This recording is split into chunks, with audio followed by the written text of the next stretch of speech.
towards the left side of the track, and part of the reason why his distance comes up short is he had to get on those brakes hard because he doesn't want to go out of bounds, because that puts him at the bottom pack and doesn't give him a measurable distance. So, on the line we go with Gary Barber, fast break forward. We'll get him cleared up out of the way and continue on with the category. And no doubt these guys are taking a look at this track, trying to figure out what they should do or what they can do to get out there where Ken Vini has already achieved. Next up, the Joker, another beautiful tractor here, but that 316.09 set with our first tractor seems as though it's a mark that nobody can attain. And the track could be a huge factor here, because it could be that the track is so good that these guys are losing power as they're trying to hook up those big tires back there. Remember, these tractors don't have multiple gears to choose from. The only thing that they can do is give the motors more or less fuel. So you can only take away so much fuel to create power before you're actually going to detonate the motor.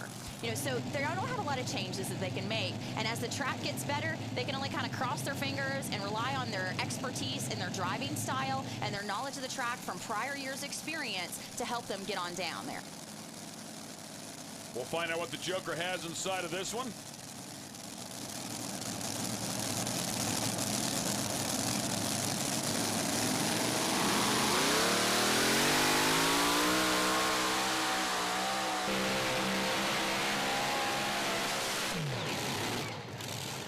Wow, again, parts breakage here, and tough pull for our last competitor, and the Joker, 192.18.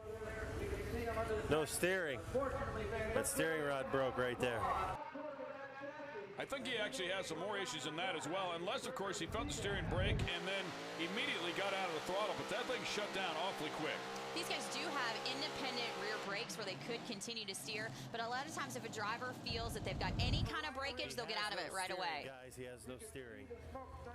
So Sean Swearingen, former champion side of the category, with a tough pull here tonight. Let's get it down to Crash, who's with Jason Evans. On the double down machine, there's been quite a bit of drama tonight. You guys finally fixed the drama with the battery, and now right in front of you, oil's dropped on the line. How does that affect your approach? Well, first thing is we just hope it starts. So the next thing is just drive around the oil on the track and try to stay out of it and go from there.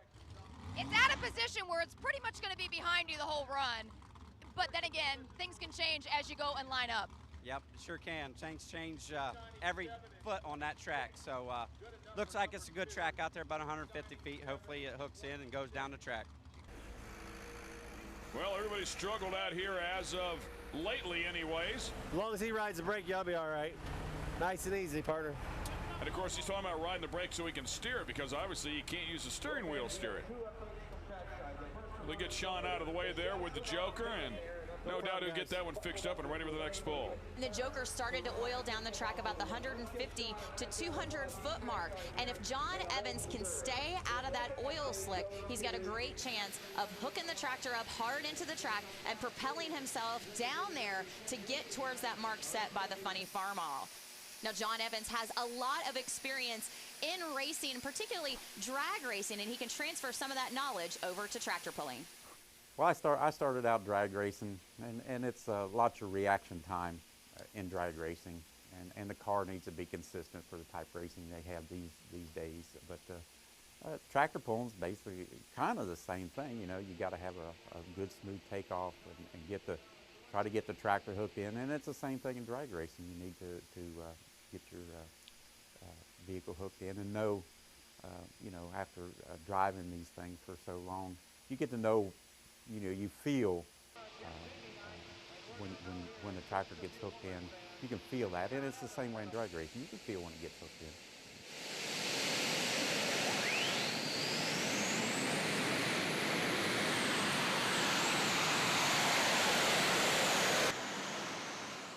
Oh, and way off to the left. Whoa. Red flag out. He's hitting fire extinguishers.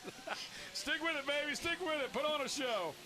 I think he thought he was going on the other track, and he was just going to keep on going. They say it's a two-track pull. He's using both of them. And this is where we talk about reaction time. He felt it hook up hard. It starts to take him off to the left, and he just can't get on that brake fast enough and hard enough to get it stopped. And it's just a tribute to how much power these machines can make.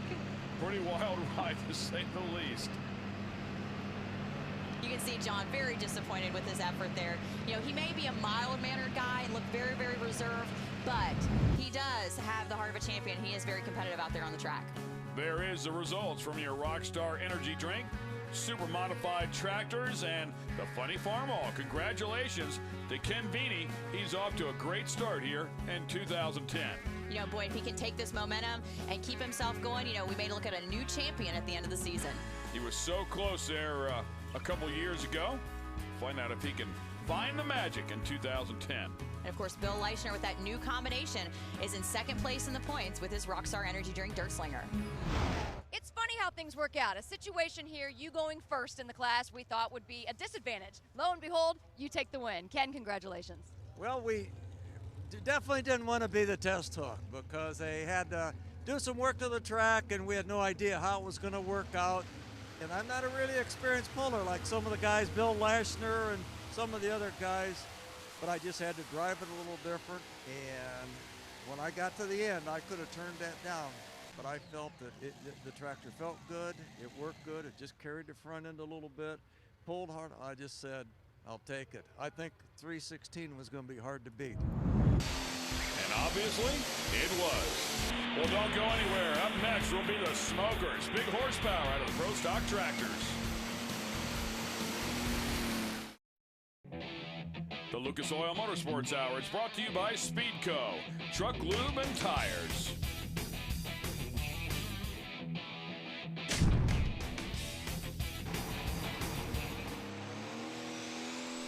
All right, we're going to get you up to speed on the Pro Stock category. A lot of competitors out here, and we actually are up to the pull-off. We're going to bring you the pull-off, but we're going to show you how we got there. Nasty stuff. Nick McCormick, and take a look at that one, man. He killed one right at the very end there as stuff was puking out of that one. Green Streak 2, driven by Greg Boyd. He's got a broken oil pump. However, he was able to take it back to the pits and get it fixed, so we will see his run officially in the class. All right, up next is Stuart Mays with that international. It's called the Billet Binder. The inaugural event for the Pro Stocks for the 2010 season, and you can see that these guys are tuned up and ripping up this track as Stuart Mays makes the first full pull of the day.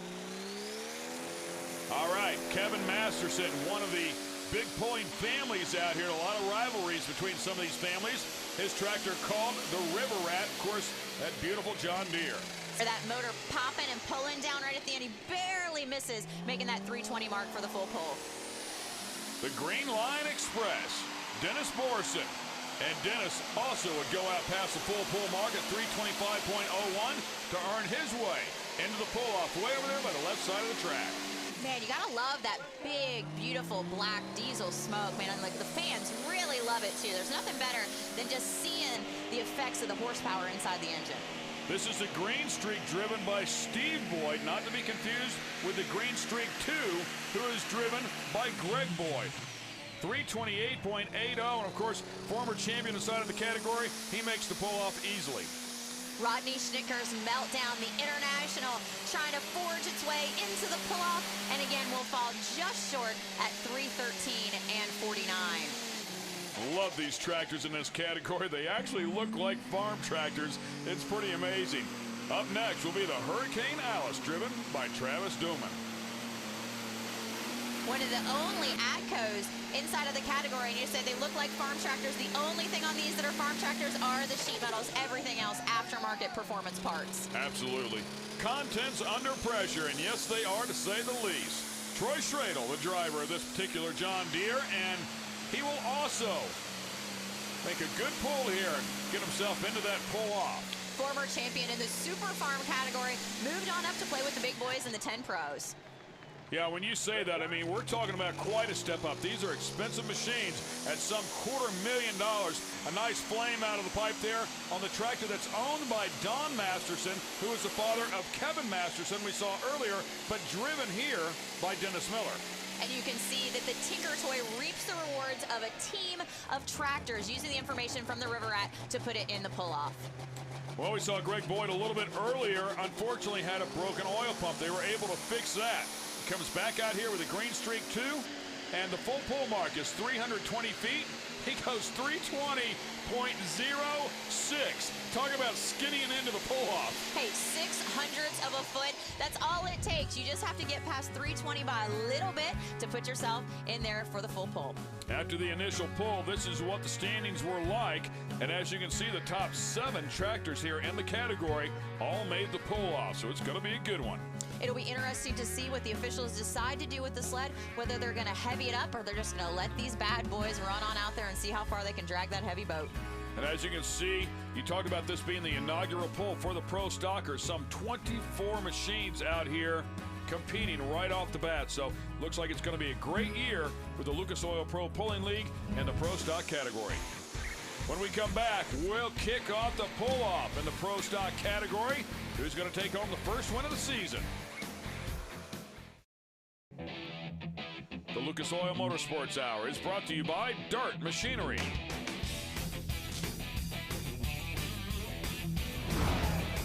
We are at Marshall Putnam Fairgrounds. It's the Illinois Nationals, presented by Rockstar Energy Drink.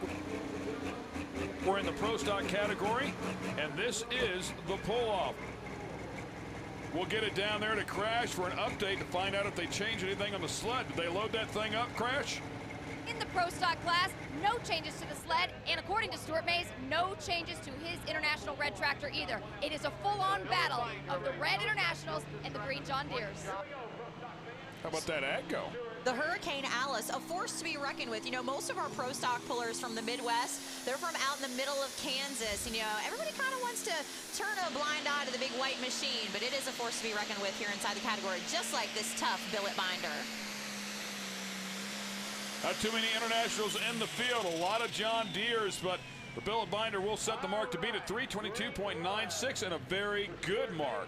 Well, and I just love the fact also that Stuart Mays is kicking it old school here with the old school style 1066 sheet metal. And, you know, the tractor actually earned its name because he said as he was building it, it seemed like each part that he put on it was billet in order to make it stronger so it could perform better. And, you know, he's really kind of revolutionized things with the Internationals to put them up there in the top of the category with the John Deeres.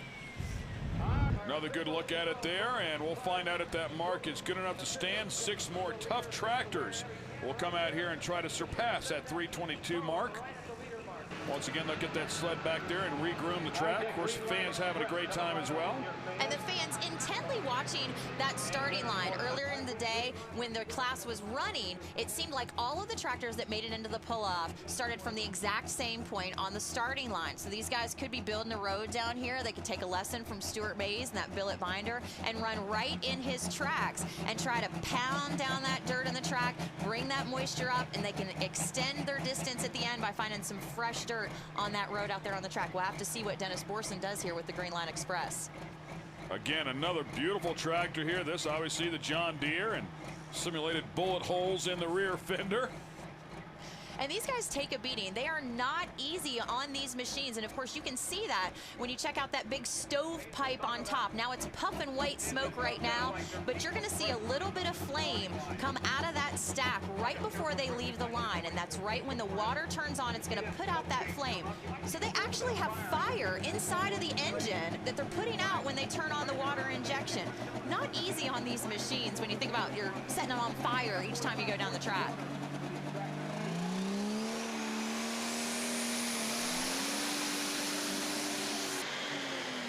And lots of fluid out of the front of that one. A big issue. Needless to say, that will end his pull early. And you can tell by the lazy smoke that he had right off the line. Look, he lets off the clutch, and as soon as he starts to apply the power, it immediately blows off there. And, you know, that's one of those incidental problems that you have. It's a cheap fix, you know, but it's just very unfortunate that it happened to him here in the pull-off. And by the way, that cord that was hanging down in front of the tractor, that is to connect to the batteries to help them start these big mammoth power plants. 680 cubic inches of power is what they've got underneath the sheet metal. And a lot of times when they took these tractors and these motors out of the field, they were right around 400 cubic inches. Okay, so they've bored out this block. They're putting a lot of stress on it. They're making a lot of power. You know, they're doing a lot of things with this motor that was never really intended to do. And as you said before, these are purpose-built pulling machines. You know, lots of aftermarket, high-performance parts to get them to make that power that you're seeing on the track. That is Greg Boyd down there backing his father up. Steve Boyd behind the wheel. Both of them former champions inside of this category. They spent a lot of time working on these things to make maximum power. And with the sport of truck and tractor pulling, you don't get to go out anywhere and practice. So when you put that engine on the dyno and you get to test it there, that's kind of like a practice or a trial run. And you can see Steve Boyd intently watching that pipe. A lot of these pro stockers say that instead of driving by the gauges on their panel, they drive by the smoke that comes out of that big stovepipe.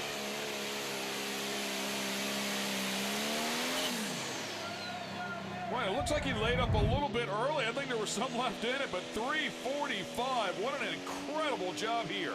Well, it's amazing. Once he leaves the line, you can see him looking down and to the right. And what he's doing, he's looking to the end of the track, looking how hard he's got to stay in that throttle to pass that leader cone. And he put some 20 feet on Stuart Mays.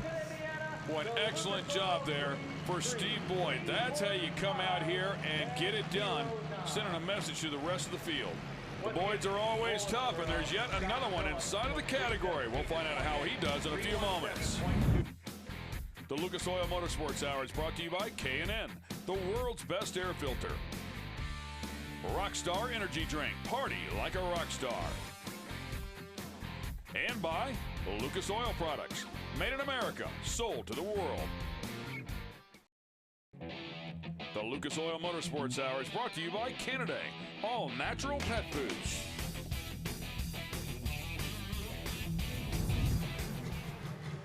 We are right in the middle of the pull-off in the Pro Stock category here at the Illinois Nationals, presented by Rockstar Energy Drink.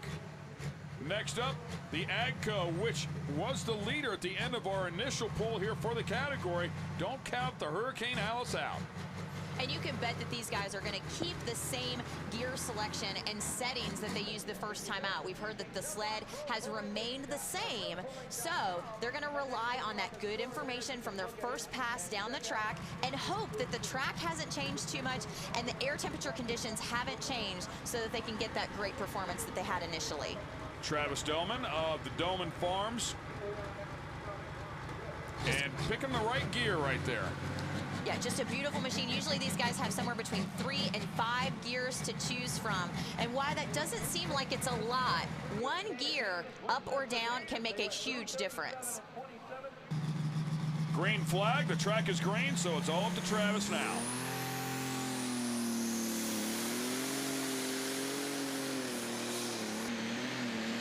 By the way, the mark to beat 3:45.09, the front end way up in the air. Woo, listen to that turbo just chirp as he gets out of the throttle. 309.7. He was much further than that in his first pull. Well, and you saw that bounce up and down. He leaves the line. He gets a nice, clean barrel of smoke coming out of the stack, so you know he's got good air movement inside of the engine. When the front end launches, though, and comes back down, he loses 5 to 10 feet off of his distance. So you can only imagine what kind of run he could have had he taken a little bit more weight off the belly bar, put it on the nose of the tractor, and kept that angle of 12 to 14 inches off the ground with those front tires. And it also pulled him hard to the right, so he was in danger of being DQ'd. Didn't want to do that. All right, up next is Contents Under Pressure. This one driven by Troy Schradel. We saw him earlier. The first pull of the day went 321.65. And of course, his dad, Ernst, giving him a few last-minute tidbits of advice on how to get out there past that 3:45.09 set by the Green Streak and Steve Boyd. And of course, Troy Schradel, a champion in the Super Farm category. Of course, we mentioned earlier, there's a lot more limitations in that class. These guys making a ton more horsepower here. We're looking at upwards of 2,500 to 3,000 horsepower that these 680 cubic inch motors are actually going to make out here on the track. Actually had the pleasure of driving a farm tractor one time. Amazing. How did it work out for you? It was awesome. I had a great time. Pretty impressive. I'll tell you, talk about having some fun. It's easy to see how these guys get hooked on it. Contents Under Pressure out here trying to get it done. A solid effort out of him, but it's not going to be enough to win. 3:14.20. And, you know, these guys could just be experienced, you know, just a little bit of fatigue on their motor throughout the day. Troy Schradel, of course, towards the end of the class, he gets a great hook. You can see the front end bouncing just a little bit, but that motor is still awfully hot and maybe just didn't have enough time to cool down to get its maximum performance. That will be good enough for third place as it stands right now in the pull-off. a couple of tractors left to go, but we're actually hearing Tinker Toy is broken and will probably not be able to make the call here. So sure enough, he does not make the call. Up next will be the final tractor and the pull-off here. This is a Green Streak 2. Again, another tough one. Looking to go out there and beat Dad up here, who has set the mark to beat at 345.09. When, of course, a team machine, and of course they do share information with each other. You know, boy, I think it'd be awfully tough, especially as competitive as the Boyd family is. You know, once they get out there on the track, that whole father-son relationship goes away. They're just competitors out there trying to do the best that they possibly can. And, you know, if Greg can best his dad out on the track, he's going to do it. He's not going to lay up short just to let the old man win, that's for sure. All right, Big John Mears gives him the green flag. It's all up to Greg Boyd now. Building that boost pressure on the line before they turn the water injection on. Looking at right around 100 pounds of boost as these guys take off. Oh, nice straight run down the track. That thing is chugging. Woo! Talk about out there. We have a winner. 349.93 feet. What an awesome job. Hey, Big John was having to do some fancy footwork out there to keep up with it, backpedaling the whole way. The best part about this run, look at the front end. Up in the air, really never moves. The tractor goes completely straight. He doesn't have to get on the brakes at all, and that gives him that awesome result of that 349 and change. So the Green Streak 2, your winner here in the Pro Stock category. Here is your Rockstar Energy Drink final results, and that's how you get it done out of the Green Streak camp. Team Boyd going to be first and second in the points leaving this event. Of course, Stuart Mays creeping right up there with his billet binder. Taking the Pro Stock title with a 349 and change, just shattering the competition, both you and your father. And what did your father say to you?